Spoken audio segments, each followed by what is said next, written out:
بسم الله الرحمن الرحيم.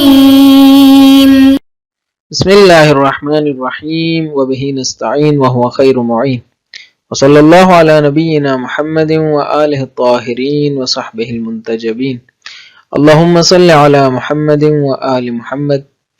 عزیز طلباء کرام، السلام علیکم ورحمۃ اللہ۔ آج سے ہم قاعدہ منجزیت علم اجمالی کی مباحث کا آغاز کر رہے ہیں۔ آج ہم تمہیدی گفتگو کریں گے اور علم اجمالی کی تعریف پیش کریں گے۔ علم اجمالی در حقیقت 3 نفسیاتی کیفیات میں سے ایک کیفیت ہے جو ہم موضوعات کے بارے میں رکھتے ہیں۔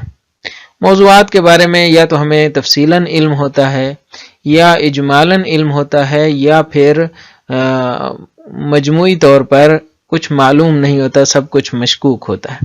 یہ 3 کیفیات ہیں جن کا آج ہم بیان کریں گے، مثالوں کی روشنی میں ان کو واضح کریں گے اور بتائیں گے کہ علم اجمالی کیا ہوتا ہے۔ چلتے ہیں سبق کی جانب اور سب سے پہلے قراءت متن کرتے ہیں۔ قاعدۃ منجزیۃ العلم الاجمالی تمہید قد تعلم ان اخاک الاکبر قد سافر الى مکۃ وقد تشک فی سفرہ لکنک تعلم على ای حال ان احد اخویک الاکبر او الاصغر قد سافر فعلا الى مکۃ وقد تشك في سفرهما معا ولا تدري هل سافر واحد منهما إلى مكة أو لا، فهذه حالات 3. يطلق على الحالة الأولى اسم العلم التفصيلي، لأنك في الحالة الأولى تعلم أن أخاك الأكبر قد سافر إلى مكة وليس لديك في هذه الحقيقة أي تردد أو غموض، فلهذا كان العلم تفصيليا. ويطلق على الحالة الثانية اسم العلم الإجمالي، لأنك في هذه الحالة تجد في نفسك عنصرين مزدوجين، أحدهما عنصر الوضوح والآخر عنصر الخفاء. فعنصر الوضوح يتمثل في علمك بأن أحد أخويك قد سافر فعلا، فأنت لا تشك في هذه الحقيقة. وعنصر الخفاء والغموض يتمثل في شكك وترددك في تعيين هذا الأخ، ولهذا تسمى هذه الحالة بالعلم الإجمالي، فهي علم لأنك لا تشك في سفر أحد أخويك، وهي إجمال وشك لأنك لا تدري أي أخويك قد سافر. ويسمى كل من سفر الأخ الأكبر وسفر الأصغر طرفا للعلم الإجمالي، لأنك تعلم أن أحدهما لا على سبيل التعيين قد سافر بالفعل. یہ تو عبارت تھی جو قرأت ہو چکی، اب چلتے ہیں اہم ترین نکات کی جانب۔ جیسا کہ ابتدائی سبق میں عرض ہوا کہ ہماری بحث علم اجمالی کی منجزیت کے حوالے سے ہے۔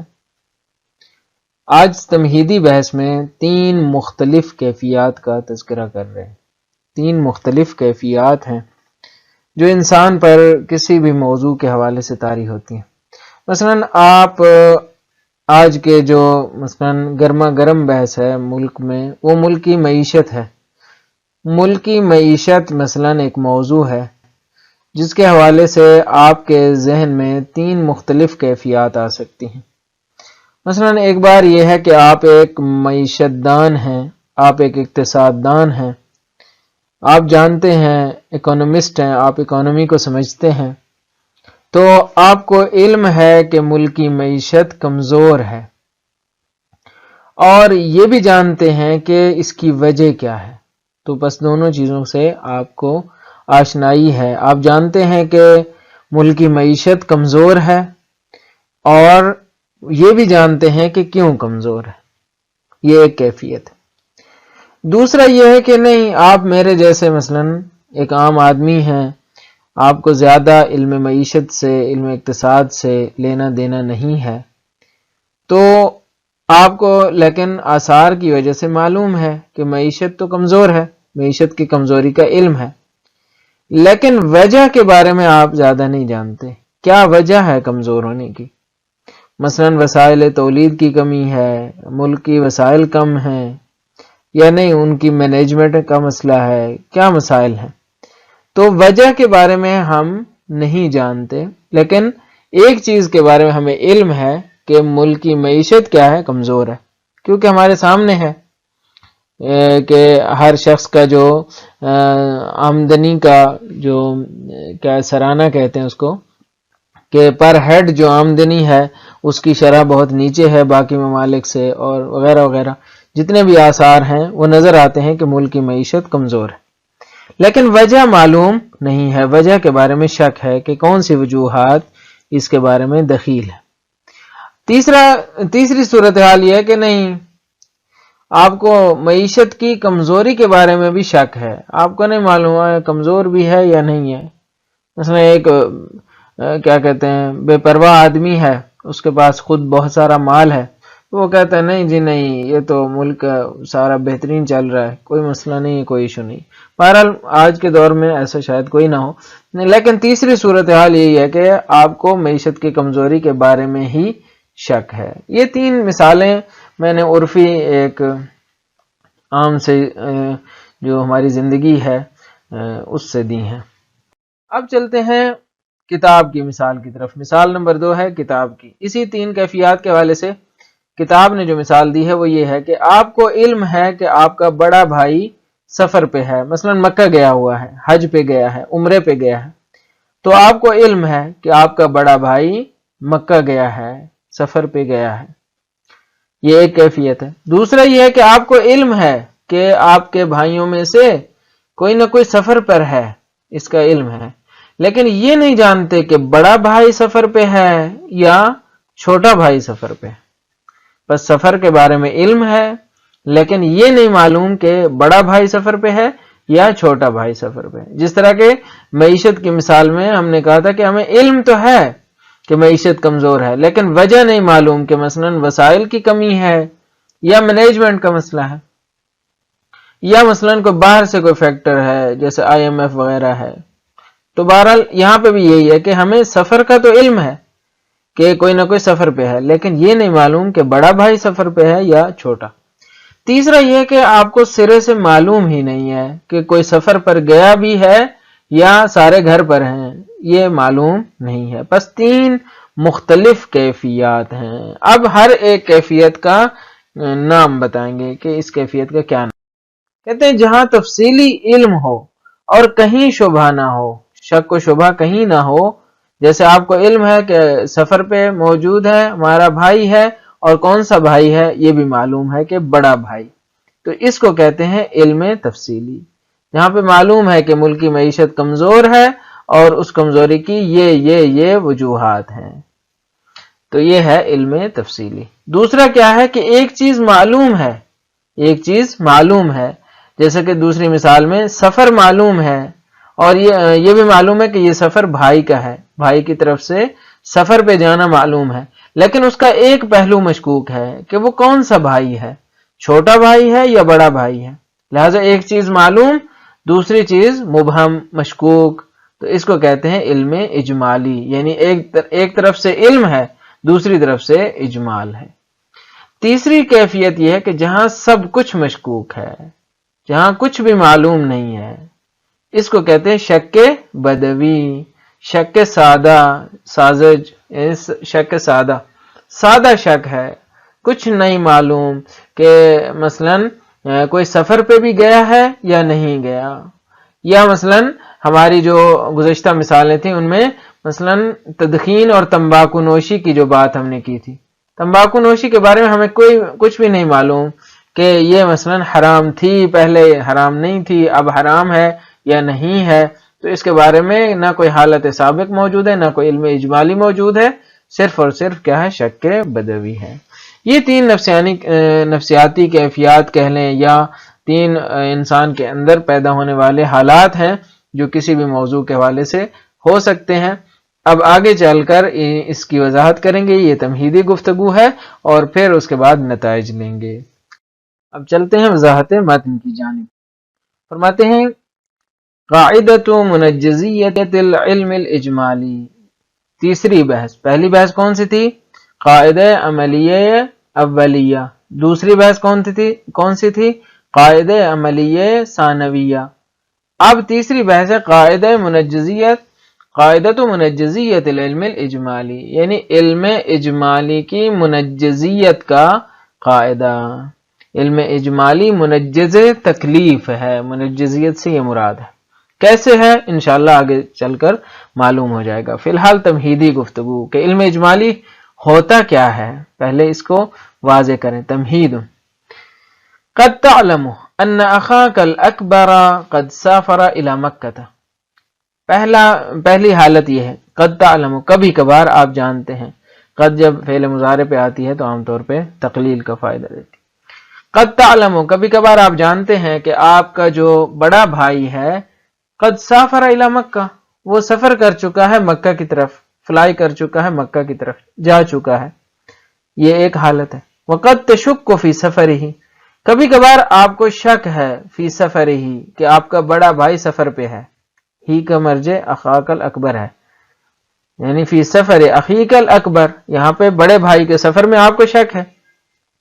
لکنک تعلم علی ای حال ان احد اخویک الاکبر او الاصغر قد سافر فعلا الی مکہ، لیکن آپ جانتے ہیں علی ای حال، یعنی اس کو آپ ہر صورت جانتے ہیں، بہر صورت آپ جانتے ہیں کہ احد اخویک، آپ کے دو بھائیوں میں سے ایک، اب دو بھائیوں میں سے ایک کون سا ہے، یہ اس کی وصف ہے یا بدل ہے۔ الاکبر، یا وہ بڑا یا چھوٹا، ان میں سے ایک کیا ہے؟ قد سافر فعلا الی مکہ، ایک نہ ایک تو مکہ چلا گیا ہے، کون سا گیا ہے یہ نہیں معلوم۔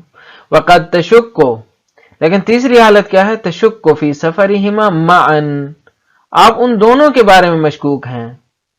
معا یہاں پہ سفر کی طرف نہیں جا رہے، شک کی طرف جا رہی ہے، یعنی سفرہما کی طرف اگر جاتی تو آپ یوں کہتے کہ آپ ان دونوں کے باہمی سفر کے بارے میں شک کر رہے ہیں۔ نہیں، شک اس میں معن کا جو تعلق ہے وہ تشکو سے ہے، یعنی آپ ان دونوں کے سفر میں شک کر رہے ہیں۔ معن یعنی دونوں کے بارے میں شک ہے کہ کوئی گیا بھی ہے یا نہیں۔